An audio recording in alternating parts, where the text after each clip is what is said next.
Assalamualaikum warahmatullahi wabarakatuh. Waalaikumsalam warahmatullahi wabarakatuh. Selamat siang anak-anak. Siap. Bagaimana kabarnya hari ini? Alhamdulillah luar biasa. Allah. Baik, sebelum memulai pembelajaran pada siang hari ini, alangkah lebih baiknya berdoa terlebih dahulu. Untuk ketua kelas bisa dipimpin berdoa. Masuk siap, gerak. Doa mulai.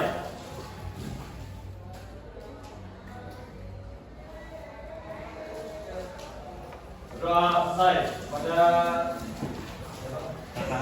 guru bisa selamat siang. Siang. Sebelum memulai pembelajaran pada siang hari ini, alangkah lebih baiknya Ibu presentasi kalian terlebih dahulu ya. Ali Jabir, Anastasia, Anastasia mana? Keluar tadi. Lagi keluar. Oh, dispen. Kali sejenisnya. Nataya, Aska Mufti, Bagus Aji, Kalista, sama Anastasia. Dispen juga.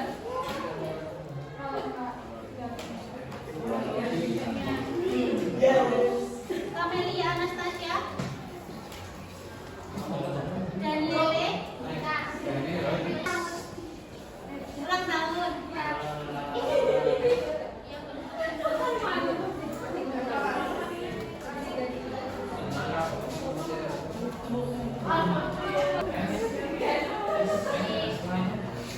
Pada pembelajaran sebelumnya kita sudah membahas tentang apa?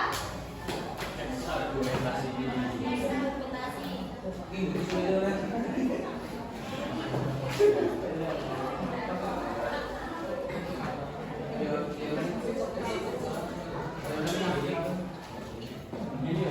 Nah, dalam teks argumentasi kalian sudah mempelajari tentang apa saja?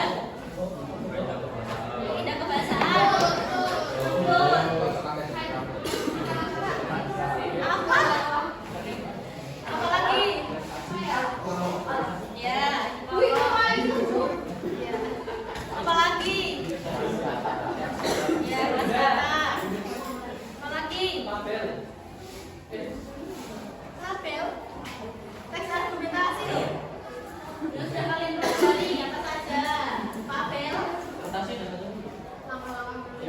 Ya, benar. Nah, pada pembelajaran hari ini kita akan membahas tentang teks cerita pendek. Sebelumnya ada yang tahu apa itu teks cerita pendek?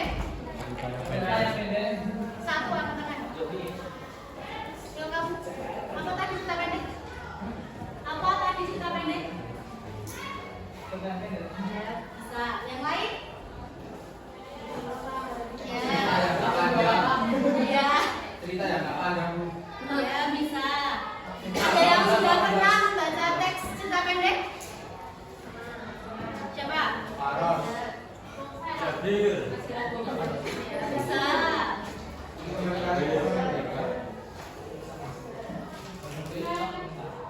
Nah, jadi tujuan pembelajaran kita pada siang hari ini memahami ciri-ciri teks cerita pendek dan mengidentifikasi unsur-unsur membangun teks cerita pendek. Apa saja ciri-ciri teks cerita pendek?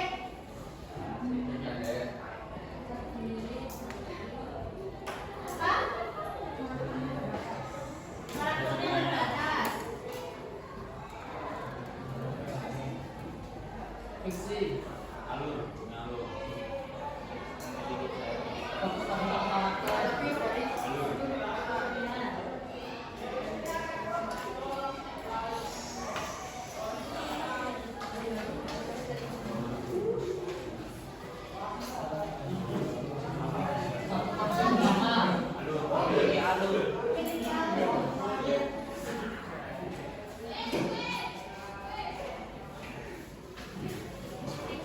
Oke.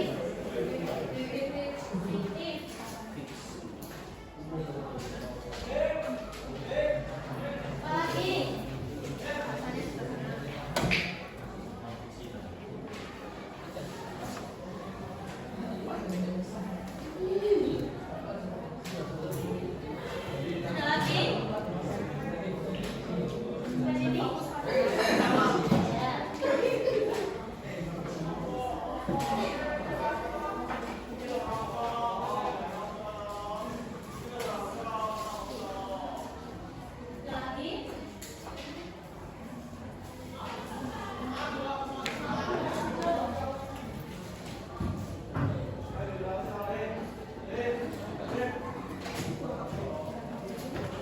Ada lagi? Sudah?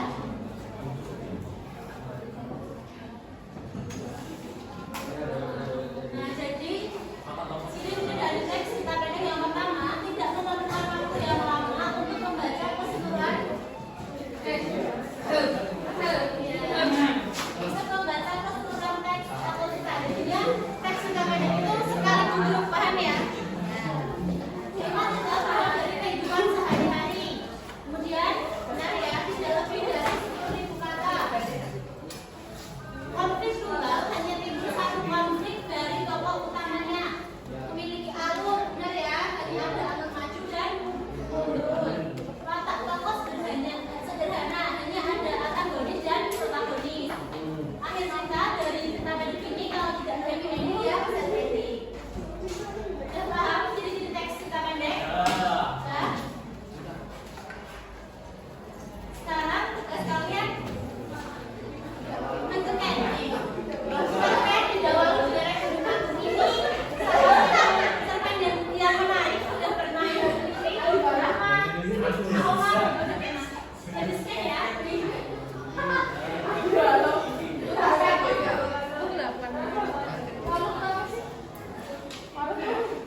Udah bisa? Bisa? Kalau nggak bisa kalian buka di ruang sastra aja.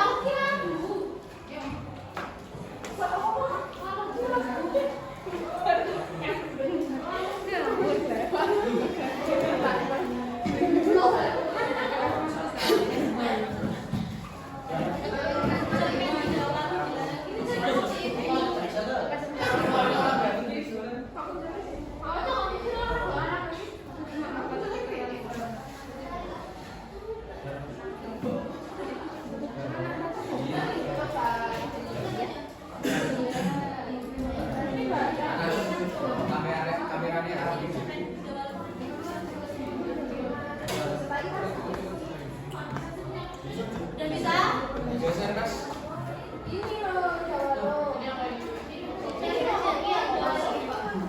Kalian, Ibu beri waktu 15 menit untuk membaca cerpen itu ya. Sudah ya? Sudah. Ya, kita lanjut saja ke unsur. Dari yang pertama temanya apa? Tiga warung. Di lereng Temanggung. Ya,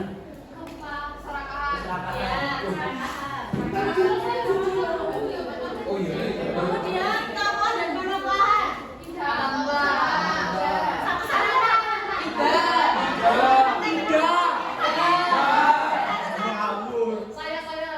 Ya, anak kenapa? Tokohnya apa?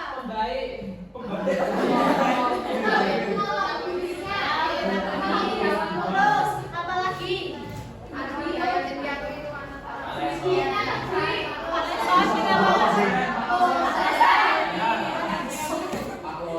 Palosen apa tokohnya? Apa lagi? Diananda tokohnya apa? Ya. Terus latar tempatnya di mana? Apa lagi? Desa apa? Barat desa. Simpan. Pegunungan di gunung apa? Ya. Apa lagi? Latar apa lagi? Latar apa lagi? Latar apa? Ya. Terus latar suasana? Apa?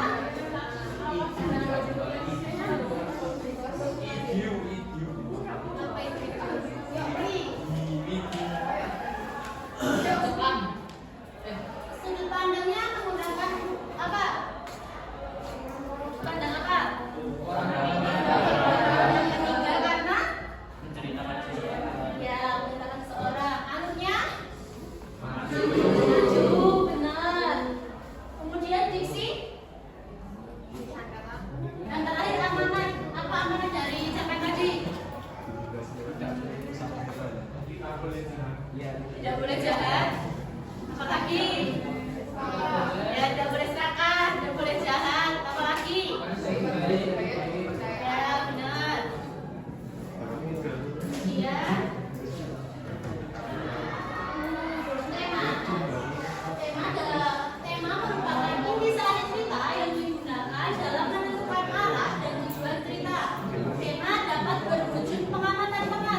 Religius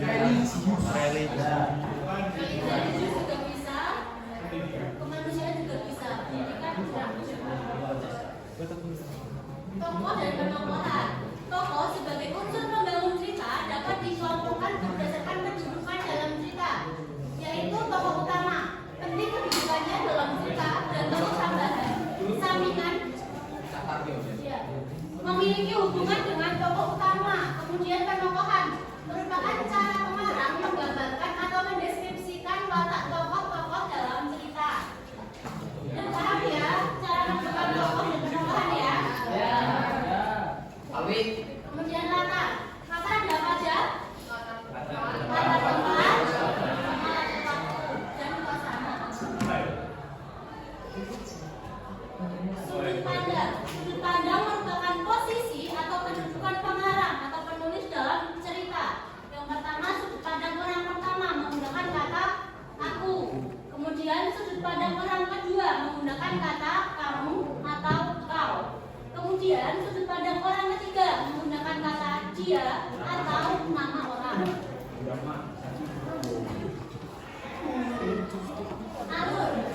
Alur merupakan rangkaian jalan cerita berupa peristiwa-peristiwa yang disusun dan saling berkaitan.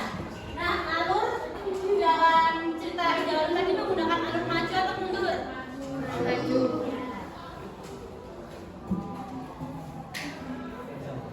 Alur maju merupakan peristiwa bermula dari kejadian awal hingga akhir. Kemudian alur mundur merupakan peristiwa bermula dari masa lalu kembali pada masa depan. Diksi atau pilihan kata merupakan bentuk bahasa atau pilihan tutur yang digunakan dalam cerita. Pilihan kata dalam cerita dapat menggunakan bahasa sehari-hari atau bahasa dengan ciri kedaerahannya sebagai bentuk nilai adat atau budaya. Diksi dapat menggunakan kata bermakna denotasi dan makna konotasi.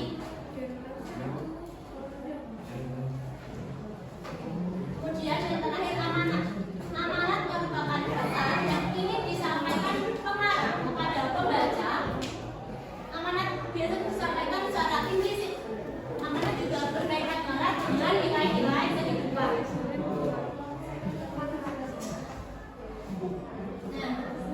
Amanat ada 11. Nah, dari survei digital kalian baca tadi, menurut kalian survei tidak baru masuk ke nilai apa? Paham ya?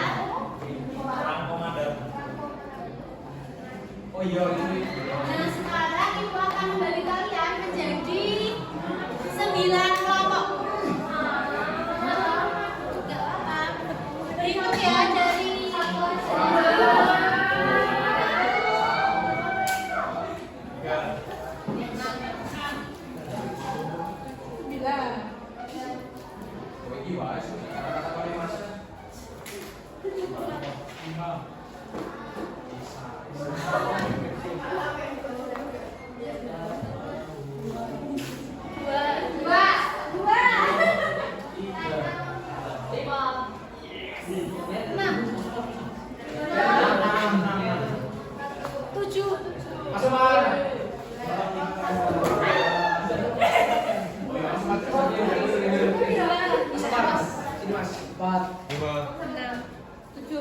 boleh bergabung ke kelompok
lalu demi bermata kedua.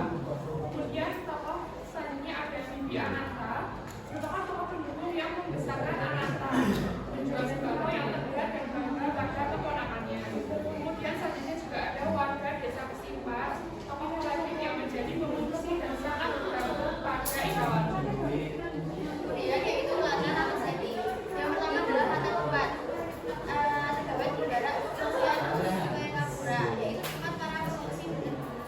Lalu desa Kesimpan, desa di daerah gunung kampung yang telah ditinggalkan. Pura desa, yaitu tempat Ika Walu disimpan. Jimbaran, yaitu tempat Ananta bekerja. Selanjutnya adalah waktu. Waktunya yaitu malam juga menjelang pagi. Suasananya yaitu saat gunung agung dalam status awas dan potensi meletus.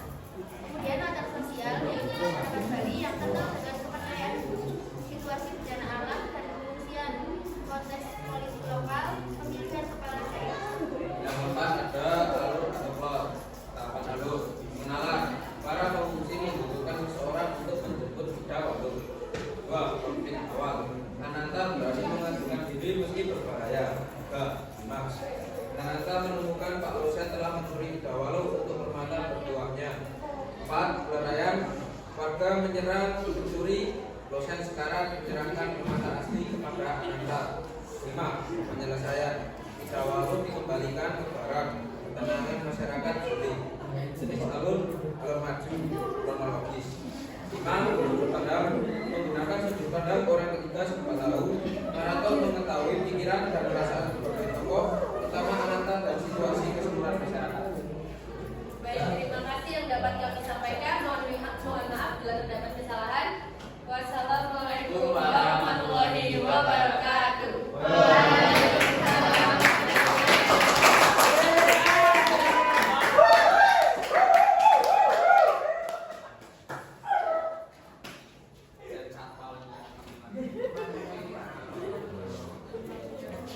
Terima kasih buat kelompok 6 yang udah presentasi. Tepuk tangan dulu.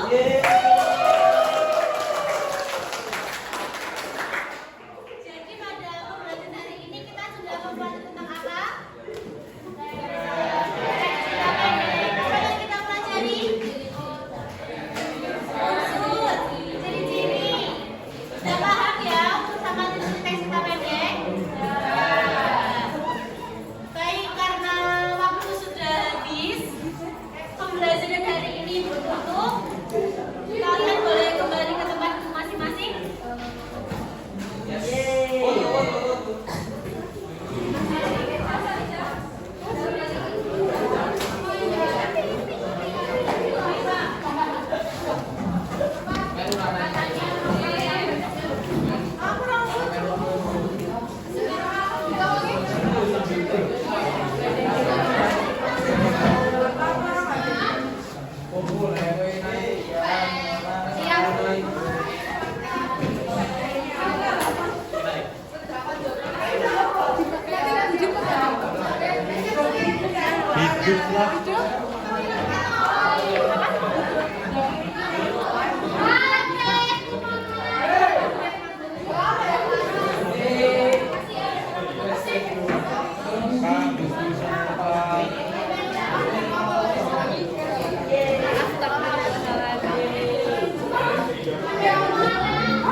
Terima kasih atas waktunya. Sebelum pulang, arahkan skripnya kita berdoa terlebih dahulu. Ketua kelas. Tempat duduk siap, gerak, berdoa, mulai.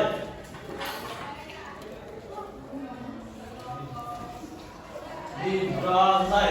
Pada ibu guru memberi salam.